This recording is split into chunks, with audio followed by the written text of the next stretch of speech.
So, in a past life, meaning in past moments of this life, I used to work for an addiction treatment company. It was an organization that owned and operated a number of outpatient and inpatient detox facilities. Even though, truth be told, I probably would have qualified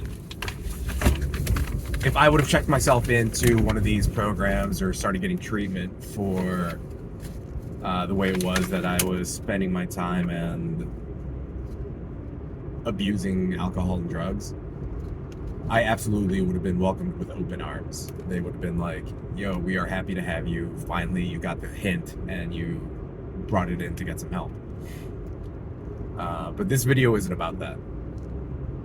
It kind of is, but it's not the point.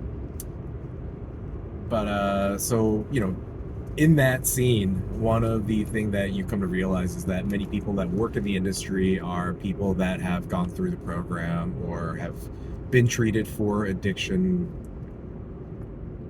to substances or behaviors, just like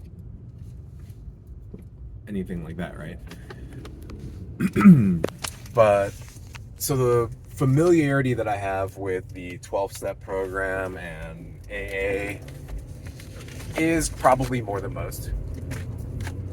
But the one thing that always rubbed me the wrong way about AA and addiction treatment is the labeling, the self-labeling it requires in order for the brainwashing to work. And I mean that in the most non-nefarious way ever. And a lot of this, you find the same kind of brainwashing in Christianity, in religion, and you also find it in healthcare in general. When in order to be helped or to be treated or to be served by religion or these addiction treatment centers or by a medical professional, you have to identify as, the addict or the patient, right? And, in another past career experience of mine, I worked for a large national retail pharmacy chain. And I worked on their pharmacy systems team as a product manager. But even there, so I have experience working in the addiction treatment field. I have experience working for a large pharmacy. I also have experience working with a company that was building software for ambulatory surgical centers. So all these things that I did in my life were to, now that I look back, it seems pretty obvious. I wanted to help people.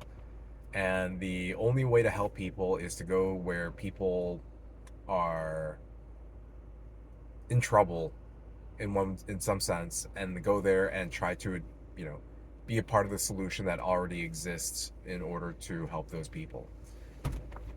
But ultimately, I just couldn't shake from my mind that my true interest, the issue that I wanted to address more than anything, that I didn't even know it could be addressed, is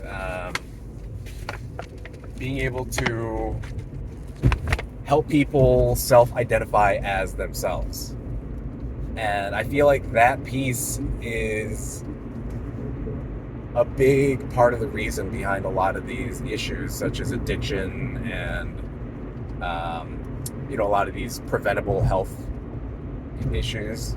I don't know, I'm not a doctor. I'm not going to say, fine, I'll say it, obesity. That are plaguing many, many, many people. And even with the advent of things like Mounjaro or what's that shit called? GLP-1. Ozempic, I think that's what I was trying to remember. Those things are just addressing symptoms, not the root cause of the thing that these people are suffering from. People are not suffering like the root cause of suffering for a lot of these people is just a lack of self-identity. And the only way that they're able to get help is once they are able to identify as an addict, a patient, someone that needs help. And they will then receive help from people whose entire jobs, whose careers it is to provide service. But I think a lot of the frustration that people in those professions feel is I don't know. I feel like there's got to be some level of like resentment for the people that are getting themselves into these situations or positions, or these people that are just so desperate to identify as something that they will unintentionally but subconsciously like get themselves in a situation where they then have to be helped. But what I'm saying is I want to be a part of the solution that addresses the root cause, like before that happens. So if you are interested, if you want to learn more, just give me a follow, and we'll be talking about stuff like this all day, every day.